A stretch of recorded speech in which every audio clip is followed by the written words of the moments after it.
Next project आज का जो अप्रूव हुआ वो हुआ सरखेज यानी अहमदाबाद, अहमदाबाद से धोलेरा के बीच में एक semi high speed railway line, उसका आज अप्रूवल हुआ। बहुत ही इंपॉर्टेंट प्रोजेक्ट है ये जो एरिया है धोलेरा, ये सारा एरिया, ये बे ऑफ कैम्बे खंभात की खाड़ी है। ये खंभात की खाड़ी के इस तरफ बड़ौदा, सूरत, ये सब चीजें, बड़ौदा यहाँ पर है, और इस तरफ नीचे सारा सौराष्ट्र का एरिया है। ये यहाँ पे भावनगर, भावनगर में बड़ा पोर्ट बन रहा है। यहाँ पर धोलेरा में मैसिव डेवलपमेंट का काम चल रहा है। अगर कंपेयर करो, Singapore is about 720 square kilometres, Dholera is about 900 square kilometres. बहुत बड़ा एक एरिया जो कि हाईटेक मैन्युफैक्चरिंग के लिए यहाँ पे बड़ा एक इकोसिस्टम बन रहा है, सेमीकंडक्टर का, एविएशन के कंपोनेंट्स का, सोलर सेल्स का, कई चीजें यहाँ पे, कई तरह के मैन्युफैक्चरिंग के काम यहाँ पर आ रहे हैं धोलेरा में। अहमदाबाद यहाँ पर है, अहमदाबाद से धोलेरा अबाउट 160 किलोमीटर्स की डिस्टेंस है, और ये एरिया पूरा अपने आप में दिल्ली मुंबई इंडस्ट्रियल कॉरिडोर का हिस्सा है।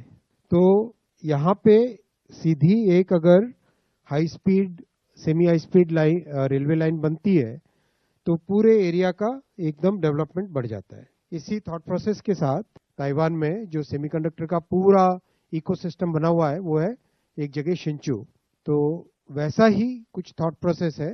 धोलेरा भविष्य में बहुत बड़ा एक हाईटेक मैन्युफैक्चरिंग सेमीकंडक्टर का बड़ा हब बने, इलेक्ट्रॉनिक्स का बड़ा हब बने, उस थॉट प्रोसेस के साथ इसका डेवलपमेंट यहाँ पे हो रहा है। यहाँ पे एक बहुत बड़ा इंटरनेशनल एयरपोर्ट भी बन रहा है, और इस एयरपोर्ट की एक खासियत है कि पाकिस्तान की एयर स्पेस में नहीं जाना पड़ता है। यूरोप की तरफ जब जाना है तो अगर भारत के मैप में इसको अगर आप देखोगे तो धोलेरा एयरपोर्ट से जो फ्लाइट निकलेगी नीचे अरेबियन सी से होके सीधा मिडल ईस्ट से होते हुए यूरोप की तरफ जा सकती है। यानी पाकिस्तान की एयरबेस को कभी पाकिस्तान एयरबेस अपनी बंद कर दे, जैसा होता रहता है, तो ऐसे केस में धोलेरा के एयरपोर्ट में एक बहुत बड़ा बेनिफिट मिलता है। दिल्ली से भी है, दिल्ली में भी अप नॉर्थ कश्मीर होते हुए जाया जा सकता है, वैसे ही धोलेरा होते हुए अगर जाएं तो अरेबियन सी से होते हुए जा सकते हैं। लोथल में आप जानते हैं कि लोथल भारत के इतिहास में बहुत बड़ा एक पोर्ट था, जहां से ट्रेडिंग का बहुत बड़ा हब था। पूरे यूरोप के साथ, अरब के साथ यहाँ से ट्रेडिंग होती थी।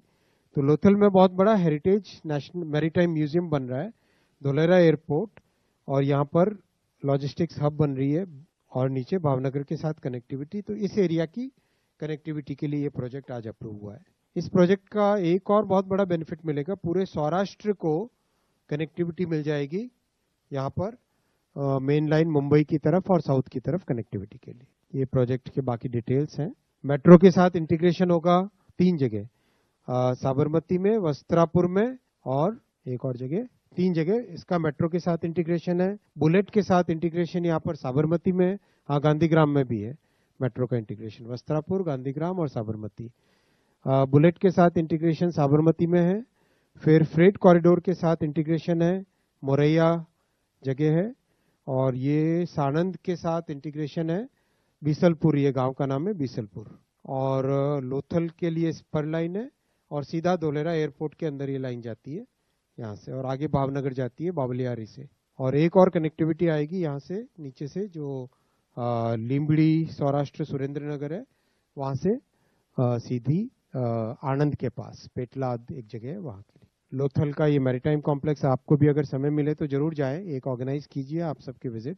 बहुत अच्छा बना है, अभी हाल ही में मैंने देख के आया था, बहुत ही अच्छा बना है। मतलब वाकई देश में एक बड़ी भारत की विरासत को दिखाने का, भारत की विरासत को वापस प्रदर्शित करने का बहुत अच्छा ये प्रोजेक्ट है।